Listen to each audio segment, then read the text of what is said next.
Migrant Worker TV is produced by migrant workers living and working in Korea. Starting today, we'll be bringing you multilingual migrant workers news in Nepali, Mongolian, Bengali, Burmese, and English. Multilingual migrant workers news is broadcast every 2 weeks, and you can also tune in to Migrant Workers News online. Stay tuned to learn more about the news and current trends in Korean society. These days have become especially difficult with the current crackdowns on undocumented workers. We'll keep you abreast of the latest information relevant to you. We hope to become your information source for what is going on currently in Korea. I'm Nevin Domer from the US, and this is your news in English. Our top news story is about Independence Day in Korea. More than a half a century ago, on August 15th, Korea became independent from Japanese occupation. On that day in 1948, the government of the Republic of Korea was established. Since then, Korea has celebrated Independence Day, which is called Gwangbokjeol in Korean. Gwangbok means restoring light, a metaphor for regaining national sovereignty. As the way of commemorating the day each year, the Korean government pardons a select number of people. Generally, people are pardoned for crimes related to 3 types of cases: crimes committed out of economic hardship, national security law offenders, and political crimes. This time around, crimes due to economic hardship and bankruptcy cases are expected to be prioritized. 4 million people are predicted to be pardoned. Unfortunately, pardons are not being considered in cases of detained, undocumented migrant workers. Coming up in a few weeks on August 20th, Migrant Workers TV will have a story about pardons for undocumented workers. In related news, starting July 22nd, the Ministry of Justice began issuing official documents related to migrant workers through the internet. Documents included are alien registration, immigration documents, and residence reports. To access these forms, just go to the ministry's website, and service charges can be paid by credit card or cell phone. To receive a public security certificate, which is required to get any documents from the internet, you first need to obtain a foreigner identification card, and then apply for the certificate at your bank. Next, news from the Ministry of Labor and Justice. While the government crackdowns and stagnant economy in Korea has brought about a decrease in the number of total migrant workers, the percentage of undocumented migrants again has surpassed 50% of the total population for the first time since 2003, when the government legalized newcomers. According to the Ministry of Justice, about 90,000 undocumented foreigners, which is 5 times more than last year, have left the country. While 23,432 became detained, 35,844 left voluntarily, and 30,752 left before their visa expired. Although the Ministry of Justice is hoping to reduce the illegal migrant population down to 160,000, the undocumented migrant population is expected to continue to grow. Our next story deals with the recent demonstrations on July 17th. 200 migrant workers, 2 national trade union confederations, the Democratic Labor Party, and the Joint Committee for Migrant Workers in Korea, and many other NGOs held protests against the government's violation of human rights towards undocumented migrants. They rallied against the government crackdown against illegal workers, as well as the industrial trainee system. They also worked to gain support for 3 main issues. First, the legalization of undocumented workers. Second, the release of MTU Migrant Trade Union Chairperson, Mr. Anwar Hussain. And third, the 3 labor rights for migrant workers, which are suspension of deportations, abolishing the industrial trainee system, and legalizing undocumented workers. The Conference on Human Rights of Migrant Workers, organized by 34 human rights organizations nationwide, was held on July 26. The conference concluded with a statement calling for an amendment to the immigration law, which currently legitimizes human rights violations towards migrant workers. A Nepalese worker who had come to Korea with a trainee visa was found dead near his factory dormitory in Changwon, southern Gyeongsang province. 31 years old, Santa Dakal, who had been in Korea for a year and a half, was found dead and bleeding, hidden in a garden next to his dormitory. While the police are treating the case as a suicide, the family of the deceased and Gyeongnam Migrant Workers Center are demanding further investigation. The deceased is said to have his parents, wife, and 2 children back in Nepal. The brother of the deceased, who is also working in Korea, began a one-man protest against the Dakhels company for their uncooperative attitude and urged them to commit to a more thorough investigation.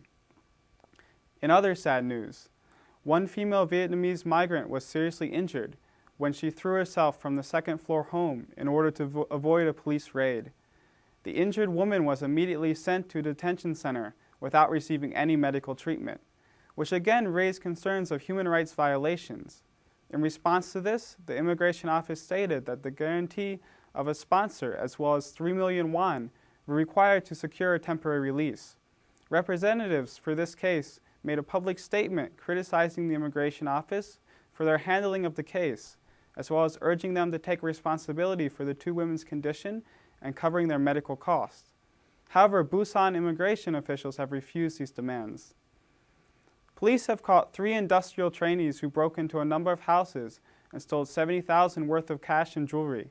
While nobody was home, police officials in Gyeongju, northern Gyeongsang province, reported that they had arrested 3 men, including Mr. Ha, a Chinese industrial trainee, and Mr. Sikyo, an illegal resident. The 3 were suspected of breaking into around 30 different homes in the Gyeongju, Masan, and Changwon area. After forcing entry through the front door of apartments, a total of 70 million won worth in cash and jewelry was stolen. Police investigators discovered 2 of the suspects when they failed to report to work. And now let's go to international news. First, news from India. Indian authorities said that more than 20 million lives have been disrupted by the heavy monsoon rains in India's Maharashtra state as of Wednesday, July 27th. Rain-induced landslides and collapse of buildings have led to an increasing number of casualties. Officials reported that within Mumbai, the financial center and state capital, 88 people have died, while neighboring districts saw flooding, landslides, and collapsing buildings, which resulted in 157 deaths. Within the first 2 days, some 200 people had died, with more presumed to follow. Authorities warned that the death toll could surpass 1,000. Local weather authorities in Mumbai stated that the July 27th rainfall of more than 940 millimeters was the heaviest recorded in India's history. Outside of Mumbai, more rain is expected, and more damage is predicted. Meanwhile, according to the Indian Secretary of Internal Affairs, India has seen 633 casualties in the last 2 months due to heavy rains. Next up, we have news from London, England. 4 suspects have been taken into custody following arrest in connection with attempted July 21st transit bombing in London. Last Wednesday, July 27th, British police started rounding up suspects, starting with Somalian Yasin Hassan Omar. This past Saturday, July 30th, Mukhtar Saeed Ibrahim and Razam Mohammed were apprehended in West London, while Osman Hussein was arrested in Rome. And now for Korean regional news. Incheon city water rates will be going up an average of 8.1% starting this September. The past July 18th, Incheon city officials announced a decision to raise water rates to a more realistic level that reflects current prices. Household water usage of 20 square meters would see a price jump of 11.4%, from 7,000 to 7,800 won. Business water usage of 200 square meters would increase from 110,000 to 132,000 won, and bathhouse usage of 3,500 square meters will go up from 2,115,000 to 2,305,000 won. However, commercial water usage of 200 square meters saw a decline of 2%, from 200,000 won down to 196,000 won. City officials stated that the decision to raise water prices is an effort to try to deter the tendency to waste water, particularly at home and in the bathhouse. In Gyeonggi-do, as of last Wednesday, preparations are being made to provide services to migrant workers and foreign students. In Suwon Ajudae Hospital and St. Mary's Hospital in Uijeongbu will be responsible for assisting foreigners. Each hospital will have 3 nurses available 24 hours to provide information and translation services at the hospital. Additionally, free Korean language classes will be established at local universities for foreigners living in Gyeonggi-do who are experiencing difficulty with Korean language. Public officials proficient in foreign languages will also be assigned to each city. A host family program will also be set up to help connect and establish relations between local residents and foreigners new to a particular area. Plans are underway to support the Foreigner Support Center near Suwon Station, an area highly concentrated with foreigners. The support center will provide support for various needs, such as locating workers, work for spouses, and finding a house. Foreign support organizations and institutions in Gyeonggi-do will collaborate to create a guidebook for living in Korea to be distributed. And that's all for Multilingual Migrant Workers News.